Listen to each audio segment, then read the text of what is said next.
मुझे भक्तों आज मैं आपको प्रदोष व्रत की कथा सुनाती हूँ। पूर्व काल में एक पुत्रवती ब्राह्मणी थी। उसके 2 पुत्र थे। वह ब्राह्मणी बहुत निर्धन थी। दैव योग से उसे एक दिन महर्षि शांडिल्य के दर्शन हुए। महर्षि के मुख से प्रदोष व्रत में भी श्री शिव पूजन की महिमा सुनकर उस ब्राह्मणी ने ऋषि से पूजन की विधि पूछी।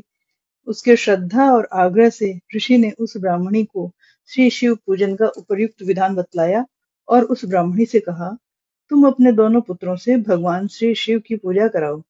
इस व्रत के प्रभाव से तुम्हें 1 वर्ष के पश्चात पूर्ण सिद्धि प्राप्त होगी। उस ब्राह्मणी ने महर्षि शांडिल्य के वचन को सुनकर उन बालकों के सहित नतमस्तक होकर मुनि के चरणों में प्रणाम किया और बोली, हे ब्राह्मण, आज मैं आपके दर्शन से धन्य हो गई हूँ। मेरे ये दोनों कुमार आपकी शरण में हैं। यह शुचि व्रत मेरा पुत्र है और यह राजसूत मेरा धर्म पुत्र है। ये दोनों बालक आपके सेवक हैं। आप मेरा उद्धार कीजिए। उस ब्राह्मण को शरणागत जानकर मुनि ने मधुर वचनों द्वारा दोनों कुमारों को भगवान शिव की आराधना विधि बताई। तदंतर वे दोनों बालक और ब्राह्मणी मुनि को प्रणाम कर शिव मंदिर में चले गए। उस दिन से दोनों बालक मुनि के कथनानुसार नियम पूर्वक प्रदोष काल में भगवान शिव की आराधना करने लगे। पूजा उपासना करते हुए उन दोनों को 4 महीने बीत गए।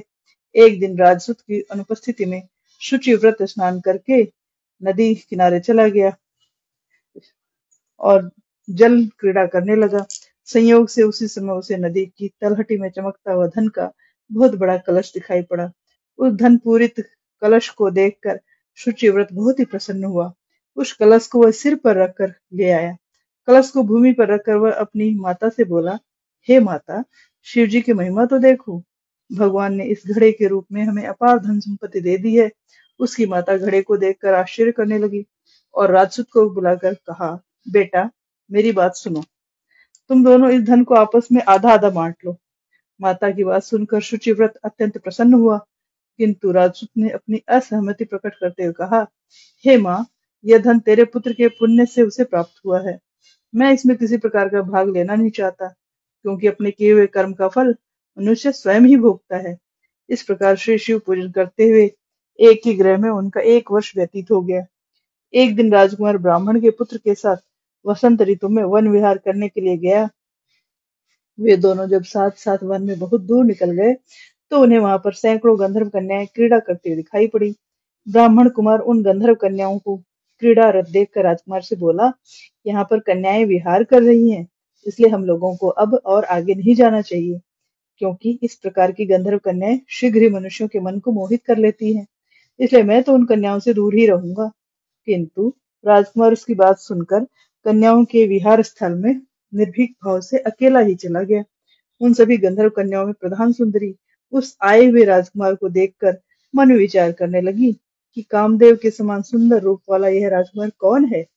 उस राजकुमार के साथ व्यतीत कर बातचीत करने के उद्देश्य से उस सुंदरी ने अपनी सखियों से कहा, हे सखियों, तुम सब निकट के वन में जाकर उस वन में अशोक, चंपक, मौलसिरी आदि के ताजे फूल तोड़ लाओ। तब तक मैं तुम्हारी प्रतीक्षा में यहीं रुकी रहूंगी। उस गंधर्व कुमारी की बात सुनते ही सब सखियां वहां से चली गई। सखियों के जाने के बाद वह गंधर्व कन्या उस राजकुमार को स्थिर दृष्टि से देखने लगी। उन दोनों में परस्पर प्रेम का संचार होने लगा। गंधर्व कन्या ने राजकुमार को बैठने के लिए आसन दिया। उनमें प्रेम का आदान प्रदान होने लगा। तब अत्यधिक प्रेमालाप के कारण राजकुमार के सहवास के लिए वह सुंदरी व्याकुल हो उठी और राजकुमार से प्रश्न करने लगी, हे कमल के समान नेत्रों वाले, आप किस देश के रहने वाले हैं? आपका यहाँ आना क्यों कर हुआ?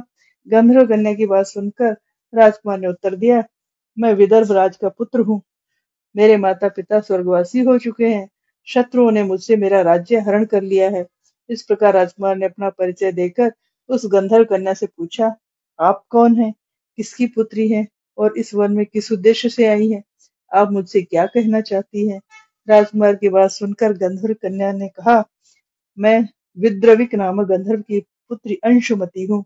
मैं आपको देखकर आपसे बातचीत करने के लिए ही यहाँ पर सखियों का साथ छोड़कर रह गई हूँ। मैं गान विद्या में निपुण हूँ।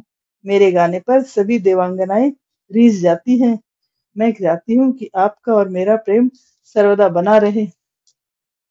इतनी बात कहकर उस गंधर्व कन्या ने अपने गले का बहुमूल्य मुक्ताहार राजकुमार के गले में डाल दिया। वह हार उन दोनों के प्रेम का प्रतीक बन गया। इसके पश्चात राजकुमार ने उस कन्या से कहा, हे सुंदरी, तुमने जो कुछ कहा है वह सब सत्य है, लेकिन आप राजविहीन राजकुमार के पास कैसे रह सकेंगी?